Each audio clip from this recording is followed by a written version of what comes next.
안녕하세요. 성경 이야기 해주는 남자 MK입니다. 이스라엘이 분단 국가가 된 이유 2편입니다.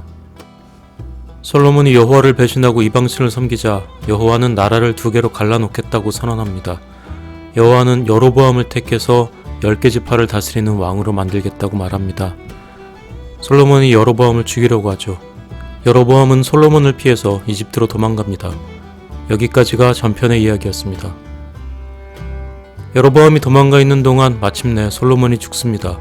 왕위에 오른 지 40년 만이었습니다.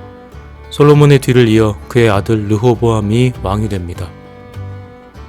르호보암을 왕으로 추대하기 위한 의식이 세겜에서 열립니다.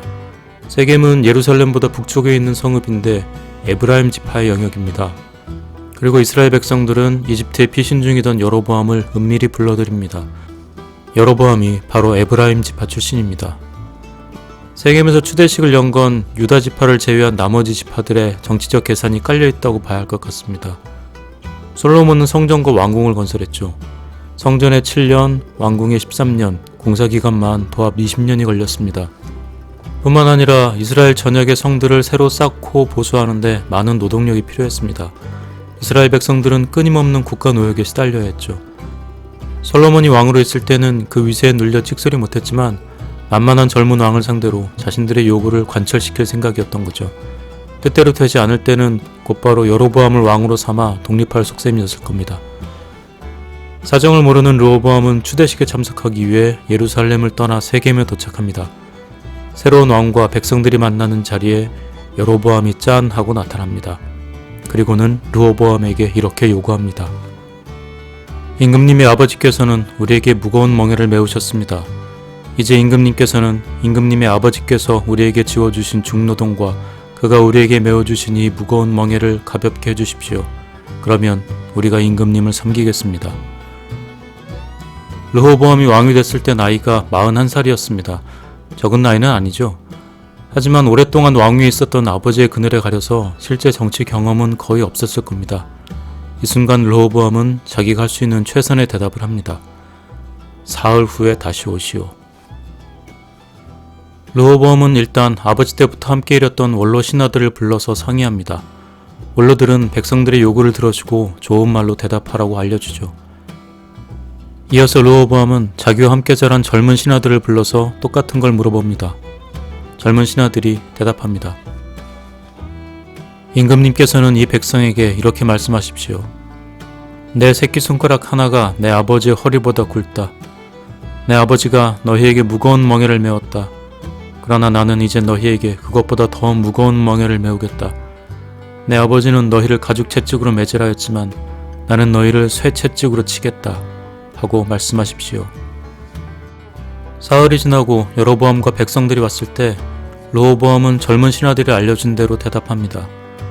그러자 백성들이 이렇게 말합니다. 우리가 다윗에게서 받을 몫이 무엇인가? 이새의 아들에게서는 받을 유산이 없다. 이스라엘아, 저마다 자기의 장막으로 돌아가라. 다윗아, 이제 너는 내 집안이나 돌보아라. 이새는 다윗의 아버지입니다. 이새, 다윗, 솔로몬, 르호보암 이렇게 이어집니다. 그러니까 다윗의 가문 유다 지파는 앞으로 우리와 상관없다는 선언인 거죠. 그리고는 각자 자신의 땅으로 돌아가 버립니다. 사태 파악을 못하는 르호보암은 노동감독관 아도니람을 백성들에게 보냅니다. 백성들은 아도니람을 돌로 쳐서 죽입니다. 그제서야 놀란 르호보암은 급히 유다 영역인 예루살렘으로 도망칩니다. 자신의 집으로 돌아온 르호보암은 북쪽 지파들과 전쟁을 벌이기 위해 병사들을 소집합니다. 그때 여호와가 스마야라는 사람을 통해서 이렇게 말합니다.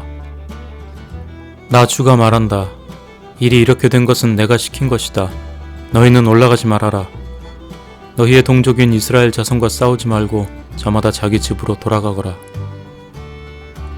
르호보암은 이 말을 듣고 전쟁을 포기합니다.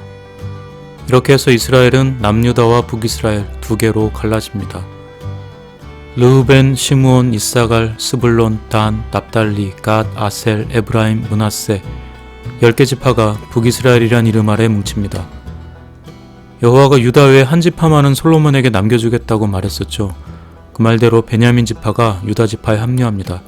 그래서 남유다는 유다와 베냐민 두 지파로 이루어진 나라가 됩니다. 르호보암의 만료는 좋지 못했습니다.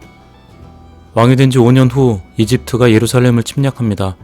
그리고는 솔로몬이 지어놓은 성전과 왕궁에 있던 보물들을 싹 다 가져갑니다. 솔로몬 시대의 왕궁 수비대가 쓰던 금방패도 마찬가지였죠. 그래서 르호보암은 금방패 대신에 놋방패를 만들어서 수비대에게 줬습니다. 르호보암이 성전에 갈 때면 왕궁 수비대가 놋방패를 들고 가서 경호하다가 다시 왕궁 경호실로 가져왔다고 합니다. 요즘식으로 하면은 청와대 경호실이 권총 환자로 가지고 돌려 쓰는 거랑 비슷하다고 해야 될까요? 이렇게 아버지 시대의 영광을 모두 잃어버린 르호보암은 이후 12년을 더 다스리다가 죽습니다. 르호보암이 젊은 혈기로 나라를 두 쪽으로 만들었다고 생각할 수도 있습니다. 하지만 성경이 분명히 말하고 있는 것처럼 원인은 솔로몬입니다. 솔로몬이 여호와를 배신했기 때문에 여호와가 나라를 두 개로 갈라놓았다고 봐야 합니다. 르호보암은 그저 아버지의 업보를 짊어질 운명이었던 거죠. 성경에 따르면 르호보암은 살아있는 동안 계속 여로보암과 전쟁을 벌였다고 합니다. 왕이 된 후에 그의 인생에 평안한 순간은 없었다고 봐도 될 것 같습니다. 아버지의 후광에 눌려있다가 왕이 되었지만 나라는 두 쪽이 나고 평생의 숙적과 끝나지 않은 전쟁을 했던 사람, 어찌 보면 불쌍한 왕입니다. 다음 편에서는 북이스라엘의 왕이 된 여로보암의 나머지 이야기를 들려드리겠습니다. 미리 살짝 말씀드리면 여로보암의 인생도 그리 잘 풀리진 않았습니다. 저는 바이블텔러 MK입니다. 평안하십시오.